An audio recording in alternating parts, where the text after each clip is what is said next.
biasa. Dan lagi. Bagaimana kabar hari ini? Baik, luar biasa. Tepuk tangan dulu. Jadi sebelum mengawali kegiatan pembelajaran pada hari ini, saya minta kepada ketua kelas untuk memimpin doa pada pertemuan kali ini. Saya persilakan. Teman-teman, mari kita berdoa menurut agama dan budaya kita masing-masing. Doa dimulai.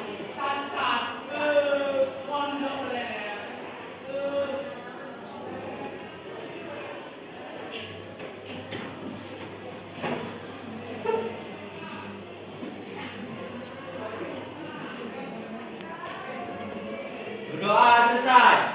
Doa. Sebelumnya saya mau menanyakan yang hadir pada hari ini siapa? Sekretaris. Keterangannya yang hadir. Izin. Ya, jadi yang nggak hadir ada orangnya. Yang nggak hadir berarti ada 3 orang. Yang sakit 1 ya. Semoga yang nggak hadir pada hari ini tetap diberikan kesehatan dan di kemudian hari atau besok dapat mengikuti pembelajaran seperti biasanya. Kita doakan. Untuk yang hadir pada hari ini, saya ucapkan terima kasih telah hadir, diberikan kesehatan sehingga dapat melangkahkan kaki untuk mengikuti pelajaran pada hari ini. Tidak bertemu kemarin, jadi di tahun yang baru ini tentunya kelas ini juga memiliki harapan yang baru untuk semangat belajarnya. Apa yang belum tercapai di tahun yang kemarin, semoga di tahun ini lebih ditingkatkan lagi dan dapat tercapai sesuai dengan harapan kalian masing-masing. Sesuai dengan ada hadis kalau menurut agama dan Islam, apabila kalian hari ini lebih baik daripada hari kemarin, maka itu disebut dengan kategori apa? Beruntung. Tapi ketika kita tidak lebih baik hari ini dibanding yang akan datang, maka itu adalah orang yang merugi. Jadi lakukanlah yang terbaik untuk hari ini dan kedepannya semoga tetap konsisten. Di depan coba kalian lihat, kita sudah membuat kesepakatan kelas pada awal pertemuan. Coba dibacakan apa aja kesepakatan kelas yang telah kita sepakati. Yang pertama, Jaga kebersihan. yang kedua, Berpakaian sesuai dengan agama. yang ketiga, Memperhatikan guru ketika pembelajaran berlangsung. yang keempat, Menghargai sama-sama. Nah, jadi kesepakatan kelas ini sudah kita sepakati di awal. Jadi pada proses pembelajaran tolong ditaati dan tidak hilangkan. Bapak lihat untuk hari ini kerapian sudah mulai baik, tidak ada lagi sampah ya. Kalau ada sampah tolong ikutin dulu. Ada? Ada Pak? Ya. Pada pertemuan sebelumnya Bapak sudah bagi kelompok. Jadi ini kalian sudah duduk di kelompok yang masing-masing berdasarkan gaya belajar kalian masing-masing. Jadi kemarin Bapak sudah bagikan survei tentang minat kalian dalam gaya belajar. Jadi ini kelompoknya berbeda-beda dalam minat belajarnya. Yang kelompok 1 minatnya dia lebih ke video. Kalau yang sebelah sini minatnya lebih ke gambar. Sama dengan kelompok 3. Ini kelompok 4 ya. Kelompok 4 mungkin dia lebih ke artikel. Kelompok 5 lebih ke balik apa? Ke teks. Nah, gitulah. Nanti pokoknya dari pembagian kelompok ini yang berbeda-beda, lembar kerja yang Bapak bagikan juga berbeda-beda sesuai dengan kemampuan yang kalian miliki masing-masing. Ingat nggak tentang pelajaran pada pertemuan sebelumnya? Ada yang masih ingat? Ayo, Amel. Apa, Mel?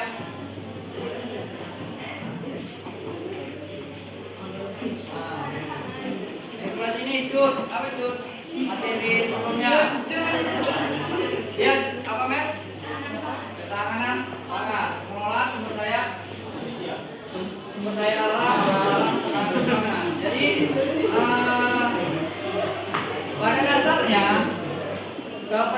kependudukan atau lingkungan itu tidak lepas dari yang namanya saling mempengaruhi lah. Jadi ketika kita membahas tentang dinamika kependudukan, itu ada peran di dalamnya, yaitu manusia. Alam ini menyediakan segala sumber daya alamnya yang ada, yang dibutuhkan juga oleh manusia. Jadi memiliki keterkaitan antara lingkungan dengan manusia. Permasalahan kependudukan terhadap lingkungan, contohnya apa? Ada yang bisa kasih contoh? Ayo, kelompok satu. Bisa? Kelompok dua. Kelompok tiga. Ini kelompok tiga ya? 5. Kelompok tiga. Ya, sesuai dengan pertanyaan Bapak tadi, tidak ada yang bisa jawab. Kelompok satu. Ya, silakan. Keterkaitan terhadap ketahanan pangan sama dinamika kependudukan di Indonesia itu dari faktor penduduknya. Jadi semakin banyak penduduk di Indonesia, semakin banyak pangan yang harus diberikan memenuhi gizi di kesehatan bangsa. Ya, benar sekali. Jadi apa yang dikatakan si Adel ya, Adel sudah benar. Jadi semakin banyak populasi atau pertumbuhan penduduk di suatu wilayah, maka kebutuhan akan sumber dayanya itu akan semakin besar. Dan faktor dampak negatifnya juga akan semakin besar kan? Ya. Coba mungkin ada yang bisa kasih sedikit dampaknya. Ayo. Kalau nggak yang tadi lah berkaitan dengan pertanyaan tadi kan Pak? Amin, silakan. Kelompok 5. Terima kasih Pak atas waktunya. Ya. Saya hanya ingin menambahkan selain banyak pangan, kependudukan juga ada kaitannya dengan lingkungan sumber daya alam. Adanya sumber daya alam ini kan bakal membantu pertumbuhan dan perkembangan kependudukan itu sendiri. Selain itu, penduduk ini juga bisa mempengaruhi adanya lingkungan dan ketahanan pangan tadi. Contohnya dengan melakukan beberapa eksploitasi di lingkungan alam yang mungkin akan berdampak negatif ke depannya. Tapi juga penduduk ini juga mempunyai dampak positif yang bisa membangunkan dalam lingkungan. Seperti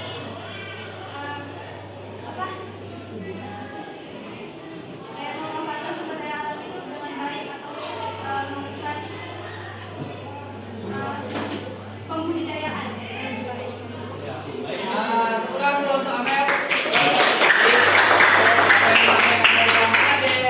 Nama Amer adalah baik. Jadi memang betul intinya saling berkaitan antara penduduk ataupun manusia itu sendiri terhadap lingkungan.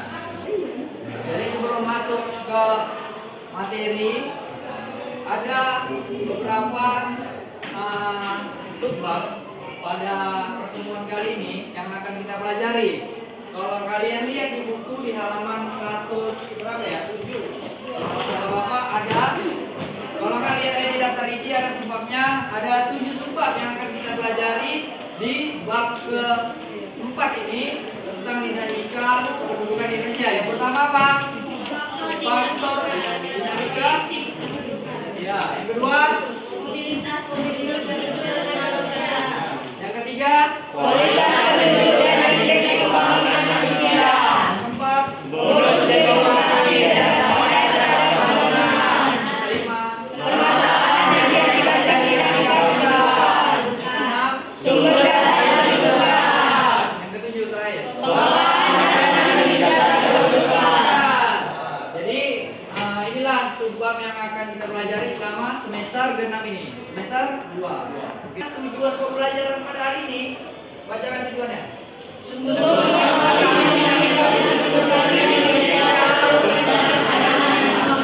Ya, jadi tujuan pembelajaran hari ini semoga apa yang dipelajari kalian tuh dapat mengetahui apa sih dinamika kependudukan di Indonesia dan untuk apa? Untuk merencanakan pembangunan berkelanjutan yang akan datang.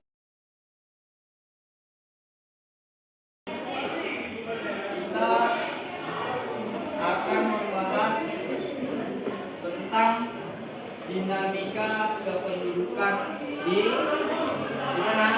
Ya, Indonesia. Oke. Tapi pada hari ini kita mengkerucut untuk pelajaran yang akan kita pelajari tentang sumber yang akan kita pelajari yaitu tentang faktor dinamika dan proyeksi kependudukan. Balik lagi kita ke topik sesuai dengan topik kita. Coba perhatikan gambar di depan. Kira-kira apa ya perbedaan gambarnya? Bisa nggak dideskripsikan? Yang sebelah sini apa ya? Kira-kira. Sebelah sini apa?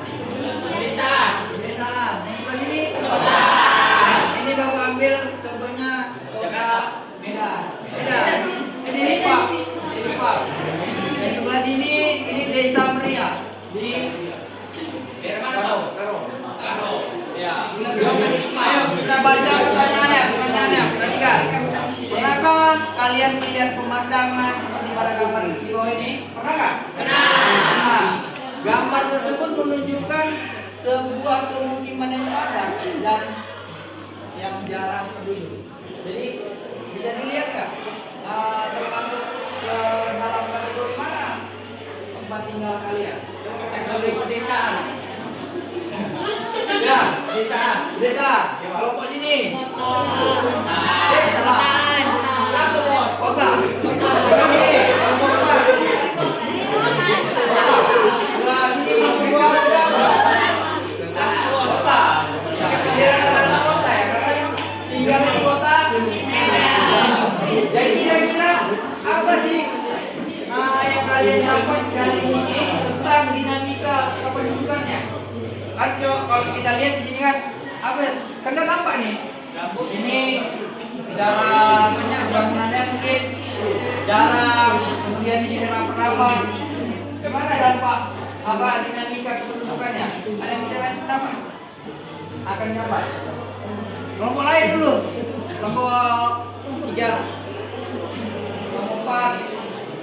Ayo, kelompok 2 ya.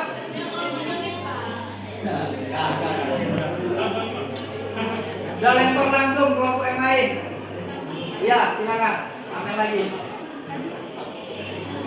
Ambil. Jelaskan aja apa? Kenapa kalian yang salah? Kelompok kenapa? Tadi pendapat berdasarkan perbedaannya kan Pak? Iya. Kalau di pedesaan yang pemukimannya nampak seperti itu, dinamika perkembangannya ya, penduduknya itu lebih banyak, lebih ramai. Iya. Kalau di perkotaan sendiri itu nggak terlalu ramai. Oh, mungkin ada yang kelompok lain. Silakan. Jadi saya izin Ya, menanggapi. saya perbedaan perkembangan penduduk antara perkotaan dan pedesaan itu pada perkotaan itu memiliki faktor manusia yang lebih banyak, kalau di pedesaan lebih sedikit, dan untuk kemajuannya di perkotaan lebih jauh lebih maju dibandingkan di pedesaan. Ya, tuh. Jadi simply apa yang dikatakan oleh Ade. Jadi kalau kita lihat perbedaan kepadatan penduduknya pada suatu wilayah ini disebabkan karena apa? Karena adanya perbedaan dinamika kependudukan. Jadi kedua gambar ini karena dipengaruhi oleh namanya dinamika kependudukan. Jadi kalau kita belajar dinamika kependudukan, ada 3 faktor yang berpengaruh terhadap dinamika kependudukan. Sesuai yang ada di buku, kalau kalian perhatikan, ada 3. Yang pertama apa? Perkembangan jumlah penduduk. Yang pertama, perkembangan jumlah penduduk. Nah, perkembangan jumlah penduduk. Jadi semakin dia ke kota, maka perkembangannya tentu semakin luas, ya kan? Kalau di desa mungkin orangnya pada migrasi, ya kan? Pindah ke kota. Itulah yang tadi ditentukan. Ada 3 faktornya. Yang pertama, ayo kita lihat di sini. Yang pertama ada angka kelahiran atau angka lintas. Apa itu angka kelahiran? Angka yang menggambarkan jumlah hidup dalam satu wilayah pada periode tertentu. Jadi angka kelahiran inilah yang merupakan salah satu faktor dinamika kependudukan. menjadi penghambat dan menjadi pendukung kelahiran. Gampang lah ini kan pertanyaannya. Ayo Pak, silakan. Mungkin bisa dikasih contoh. Ya silakan. Kalau sebutkan nama. Nama saya Rama Utari. Jadi beberapa faktor yang menjadi menghambat kelahiran yang baru itu misalnya ada seseorang dia menjadi independent woman. Jadi itu kayak nggak terlalu mikir. Jadi itu juga menghambat kelahiran. Jadi kan juga nggak bisa menikah. Terus yang kedua juga misalnya ada orang yang mau nggak terlalu mikir tentang masa depan yang jadi dia memilih itu tamat SMA misalnya dia langsung nikah. Jadi itu mendukung kelahiran. Ya, betul. Siapa tadi namanya? Sekali. Putaran dulu. Mau mulai? Ada yang mau ngasih lagi? Ayo. Nomor dua lah dulu. Ada nomor dua ada suara nih. Nomor dua, ayo. Nomor dua. Boleh, boleh. Gak ada yang bisa lagi kita bergerak. Silakan. Bukan nama. Kira ada.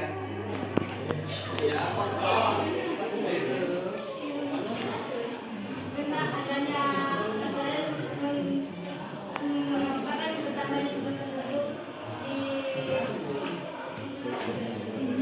Ya faktornya apa? Faktor pendukung. Faktornya apa? Pendukung kelahiran. Ya, teman yang lain lah. Mungkin dia lupa nih, grogi. Tadi udah kepikiran, kan? Mau yang lain? Ya silakan. Kasih contoh, mungkin negara lain kan? Bisa. Ayo kelompok lain. Lain, ayo. Mungkin kasih sedikit, ayo ke sini. Ada. Ada lagi. ada beberapa faktor penghambat dan mendukung kelahiran. Saya bilang. Kalau faktor penghambat itu contohnya negara Jepang. Negara Jepang itu angka kelahirannya lebih rendah daripada angka kematiannya. Jadi angka kelahiran kenapa dia bisa jadi penghambat? Karena di Jepang itu penduduk itu bisa hidup sendiri. Itu semua bisa tercukupi tanpa ada seseorang hidupnya. Jadi dia bisa hidup sendiri tanpa ada seseorang hidup. Kalau penduduk angka kelahiran contohnya negara kita. Negara kita itu kalau misalnya dia bisa dibagiskan kita kayak dianjurkan setiap dua anak itu bisa mendukung angka kelahiran. Jadi, ya, putaran dulu. Jadi, apa yang dicontohkan tadi sama Adel, salah satu negara yang bisa dijadikan contoh yaitu Jepang. Kalau kita lihat Jepang itu merupakan biasanya penduduknya itu lebih ke memikirkan apa? Kita lihat di sini. Lebih memikirkan kepada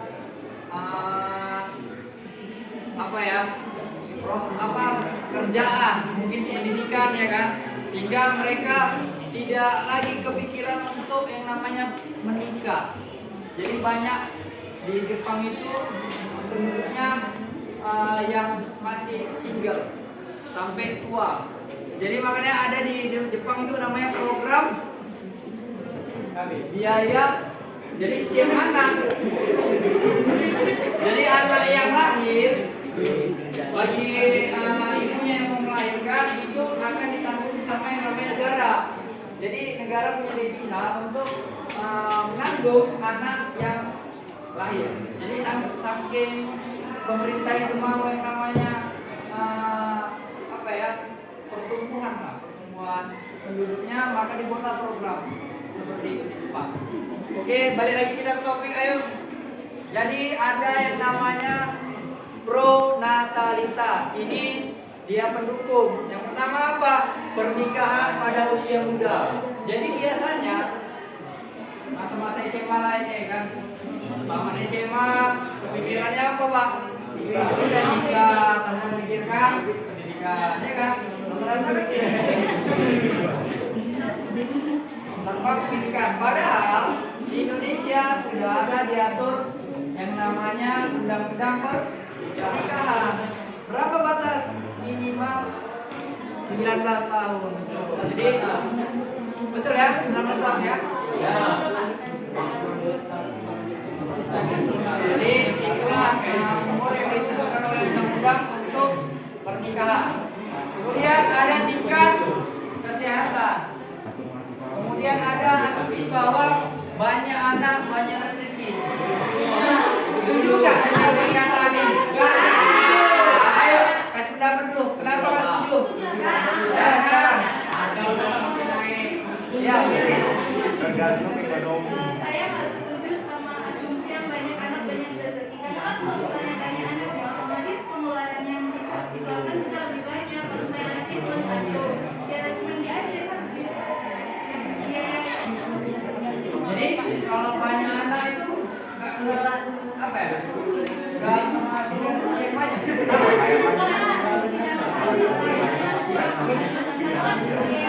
Suaranya. Karena dia yang dikeluarkan itu lebih banyak daripada dia yang dimasukkan. Ya. Tangan. Ya, jangan. Sendiri. Jadi agak berbeda sih ya kan?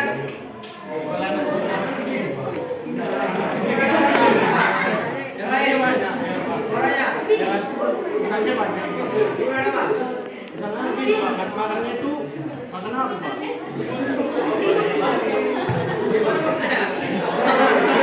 Suaranya dulu yang baik. Misalnya anaknya banyak ya kan? Ya. Misalnya kita pengangguran misalnya. Iya. Kasih makannya gimana? Berarti kamu tak setuju lah ya dengan pendapat ini.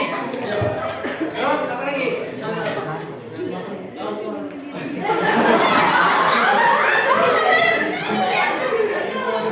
Ya, jadi kamu udah tangkap nih apa yang maksudnya. Jadi dia berpikir banyak anak, mana lah rezekinya. Berarti pernyataannya salah ya. Jadi yang dimaksud dengan asumsi ini, jadi semakin banyak anak, maka semakin banyak rezeki yang harus kita keluarkan. Itu sebenarnya. Itu yang salah betul ya. Kalau sekarang kayaknya nggak mungkin lah. Kalau misalnya pernyataannya seperti ini ya kan, apalagi dia pengangguran, kerjanya buat anak. Ya, boleh. Kurangnya informasi tentang program keluarga berencana. Jadi ada ibu-ibu biasanya nggak mau kabir ya. Biasanya ada orangnya kalau misalnya dalam agama kan nggak boleh kabir katanya. Jadi udahlah, tahu-tahu suaminya minta nambah kan. Adanya pun banyak aja. Inilah ada program kabir tadi. Kalau program kabir itu kan penting kan. Mau anak lebih. Nah selanjutnya artinya tadi kan yang pertama ada pelaksanaan program keluarga berencana. Inilah kita kembalikannya. Jadi ada program pemerintah sekarang, program KB itu lagi diurut oleh pemerintah untuk mengatasi pertumbuhan penduduk yang semakin banyak. Kemudian asumsi bahwa anak sebagai beban keluarga. Jadi itu kenapa terutama untuk wanita yang berkarir dia memikirkan ada anak, memikirkan anak, suami ya kan, itu biasanya perempuan itu memikirkan anak, suami lagi, jadi merasa terbebani dia, makanya tidak mau lahir. Ada juga mungkin karena dia usianya, mungkin dia usia nikahnya 30 ke atas, sedangkan usia produktif, jadi untuk hamil itu lagi sulit. Kemudian ada batasan tunjangan anak dan tempat kerja orang tua, kemudian penundaan usia perkawinan. Ada lagi yang antitetitasnya kesehatan. Jadi kesehatan itu berpengaruh, inilah tadi ya, tingkat kesehatan. Oke lanjut, nanti siap-siap kita nih. Dan jenis kelamin sosial, Tingkat pendidikan, pendidikan, pendapatan dan lain sebagainya. Ekonomi, ya.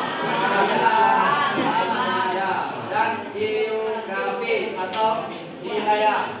Kemudian kita lihat di sini ya, ini hasil sensus penduduk pada tahun 2020. Saya nggak nampak ya. Kalau dilihat di sini, di kalian ini termasuk generasi apa? Generasi Z. Z ini dia. Z ini generasi Z. Kesadaran akan pentingnya kesehatan. Ini biasanya terjadi di provinsi-provinsi atau daerah-daerah terpencil, ya kan? Yang mungkin dia akses puskesmasnya jauh, untuk lahir aja anaknya harus jalan keluar itu sekitar 5 km, ya kan? Makanya terjadi yang namanya kematian. Kemudian kurangnya fasilitas yang tadi, kecelakaan, bencana alam seperti perang Rusia, banyak korban jiwa. Ini antinatalitasnya lingkungan yang bersih, kemudian ajaran agama yang melarang adanya bunuh diri dan lain sebagainya. Oke, kami sampai di sini. Ada yang mau ditanyakan seputar dinamika kependudukan? Ayo silakan. Sudah paham? Sudah paham? Apa aja tadi faktornya? Kelahiran, migrasi. Sekarang ini dulu yang berkelompok. Jadi Bapak mau bagikan lembar kerja peserta didik kepada kelompok masing-masing. Jadi nanti kerjakan sesuai dengan petunjuk yang ada. Baca dulu petunjuknya apa. Kalau nggak tahu ditanyakan ke Bapak. Baik, Bapak bagikan ya. Tolong ketua kelas bantu Bapak bagikan.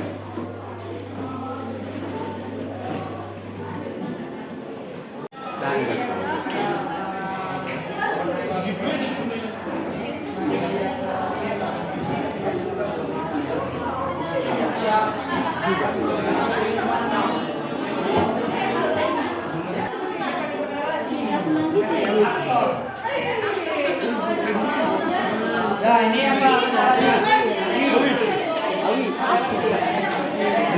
Itu.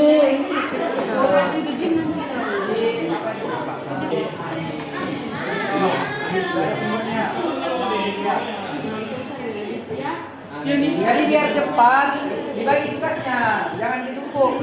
Satu orang yang kerjakan, ya.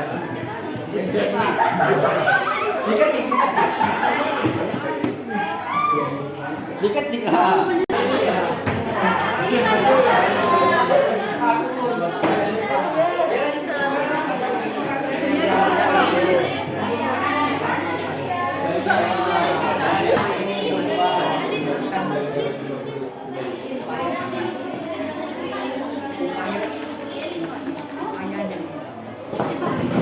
Di bagian tugasnya ya, biasanya ya nanti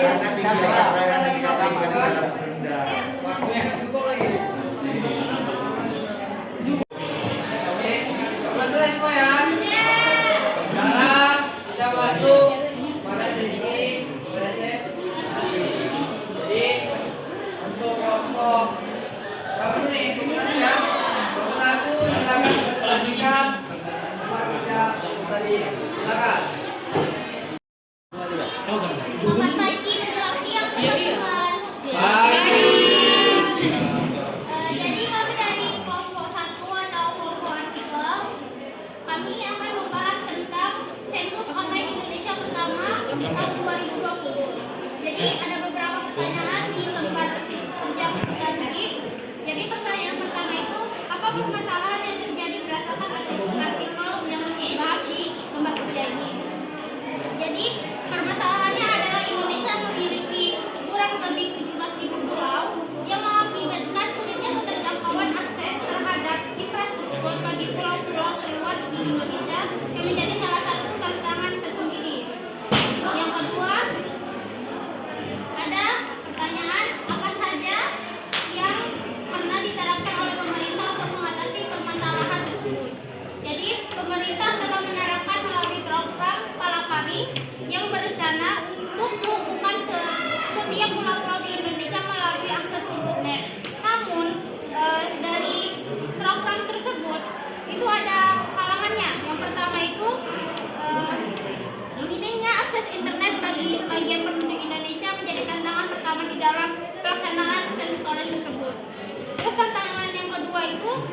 tingkat partisipasi masyarakat yang rendah. Tantangan ketiga tentang keamanan data penduduk.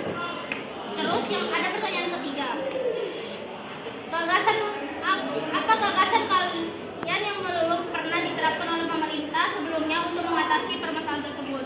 Jadi menurut kami itu ada dua gagasan. Yang pertama, membangun akses jalan penghubung antar daerah ke daerah-daerah di Indonesia. Yang kedua, ada membangun pelabuhan kecil di setiap pulau Indonesia untuk mempermudahkan dalam akses kendaraan laut. Jadi kesimpulannya, menurut kami, pemerintah tidak hanya menyediakan akses online, situs online tersebut, tapi pemerintah juga harus bisa menerapkan akses infrastruktur jalan ataupun pelabuhan-pelabuhan kecil. Terima kasih. Tepuk tangan dulu untuk kelompok 1.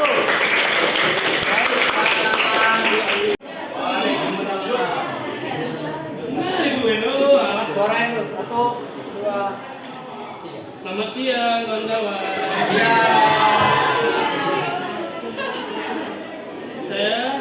Kami dari kelompok gambar ingin mempresentasikan hasil pengamatan peta yang telah kami lakukan tentang 3 provinsi penduduk paling tinggi, kemudian tuliskan 3 faktornya.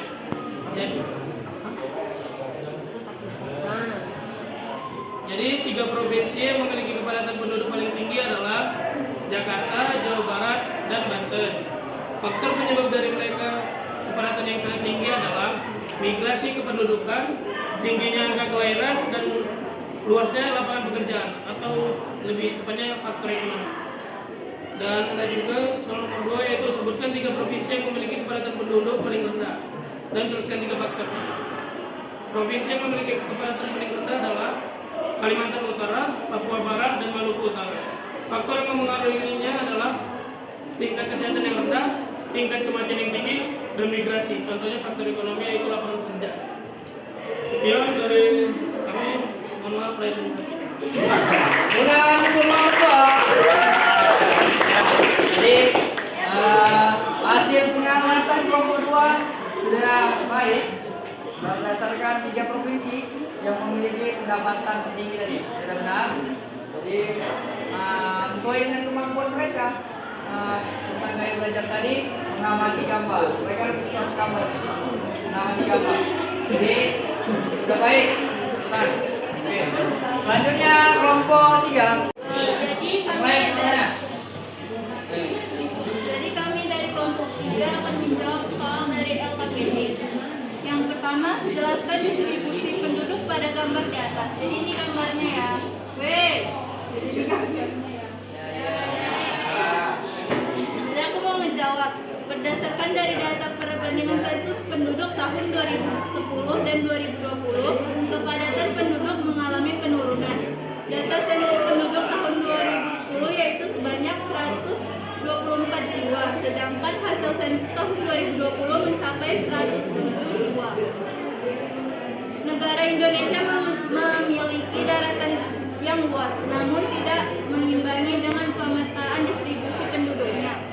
Pulau Jawa merupakan wilayah dengan tingkat kepadatan penduduk tertinggi dibandingkan pulau-pulau lainnya. Meskipun luas, wilayah geografinya hanya mencakup sekitar 7% dari seluruh wilayah Indonesia. Pulau Jawa adalah 5 bagi 1.051,59 jiwa. Terus yang kedua, jelaskan mengapa distribusi penduduk menurut data di atas lebih banyak di Pulau Jawa. Karena Pulau Jawa merupakan wilayah pusat pertumbuhan persebaran penduduk. Suatu wilayah memiliki jumlah yang berbeda dengan wilayah lain. Kasih plus dulu untuk kelompok 3. Jadi dari tanya itu berkaitan dengan yang tadi di depan tentang sensus penduduk yang dilakukan pada tahun 2020 ini, 2020 sampai 2020. Jadi Pulau Jawa lah merupakan penduduk terbesarnya untuk seluruh Indonesia. Di Pulau Jawa jumlah penduduk paling besar. Seperti yang disampaikan oleh kelompok 3 tadi, kenapa? Karena merupakan pusat pemerintahan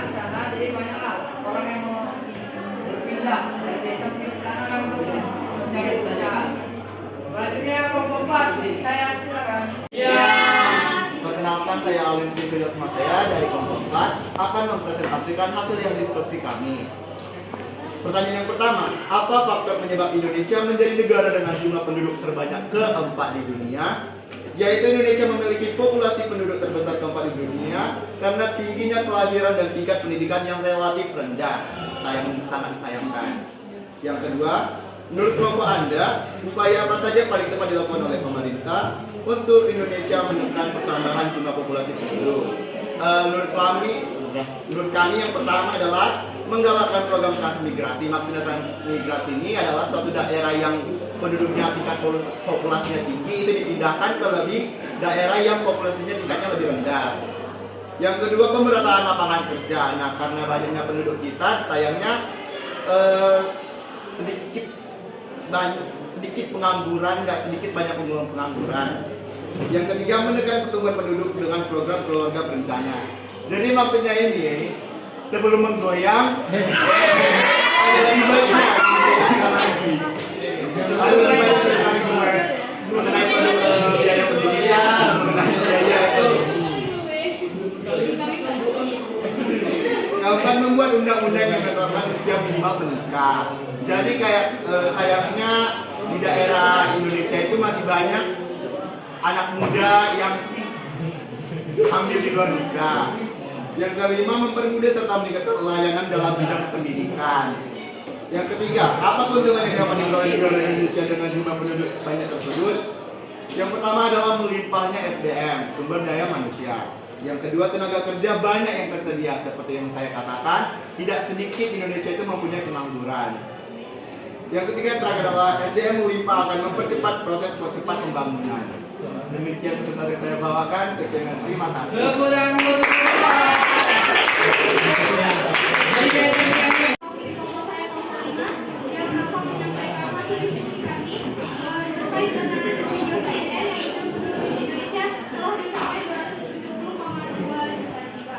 Nah, yang pertama, jelaskan penyebab laju pertumbuhan penduduk lambat semakin lambat per tahun dari tahun 2000. Nah, penyebabnya itu berdasarkan sensus penduduk yang tahun 2020, Indonesia itu didominasi oleh Gen Z yang pastinya sadar akan edukasi keluarga berencana dan banyak dari generasi Z yang sudah lebih mementingkan pekerjaan dan memiliki pola berpikir mandiri. Terus yang kedua, mengapa distribusi penduduk di Pulau Jawa masih mendominasi daripada provinsi lain? Karena pada saat itu Pulau Jawa merupakan pulau yang salah satu kota yang merupakan ibu kota pertama dan juga merupakan wilayah pusat pertumbuhan. Jadi di sana ada banyak bisnis seperti kuliner, wisata dan lain-lain. Di mana banyak juga banyak dari provinsi lain yang melakukan perantauan ke sana. Terus yang ketiga merupakan kesimpulan dari video yang sedang diamati. Kesimpulannya berdasarkan video yang telah kami amati. Jadi sensus penduduk 2010 sampai 2020 ini dapat disimpulkan walaupun laju pertumbuhan lambat di Indonesia, tetapi jumlah penduduk di Indonesia masih tercatat dengan jumlah yang tinggi, yaitu sekitar 270,2 juta jiwa dan kepadatan penduduk di Indonesia sekitar 141 jiwa per kilometer persegi. Selain itu, adanya pengaruh generasi Z yang mendominasi penduduk Indonesia dan ditambah dengan jumlah pria yang lebih banyak dibandingkan wanita. Sekian dari hasil diskusi kami, saya sampaikan.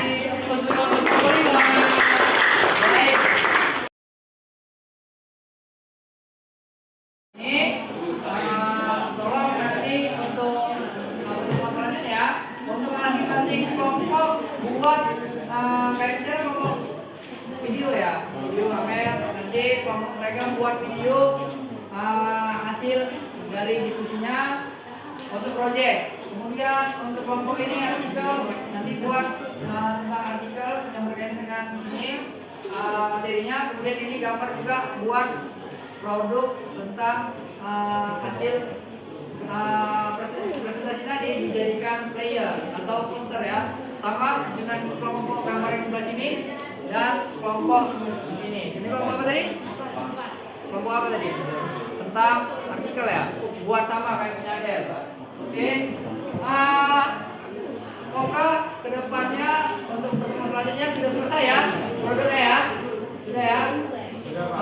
Tolong dulu HP semua. Tolong HP-nya. Bagian yang depan bisa. Hai. Halo. Oke. Bisa ya dilakukan ya? Bisa. Jadi untuk pertemuan selanjutnya mungkin ada yang bisa nyimpulkan singkat aja yuk. Singkat nyimpulkan pertemuan kali ini. Lihat. Singkat aja. Biar masuk. Jadi kesimpulan dari pembelajaran kita hari ini tuh yaitu materinya seperti yang kita jadi di makna pembukaan itu ada dua, yaitu awal kelahiran dan ada akar kematian. Jadi kesimpulannya itu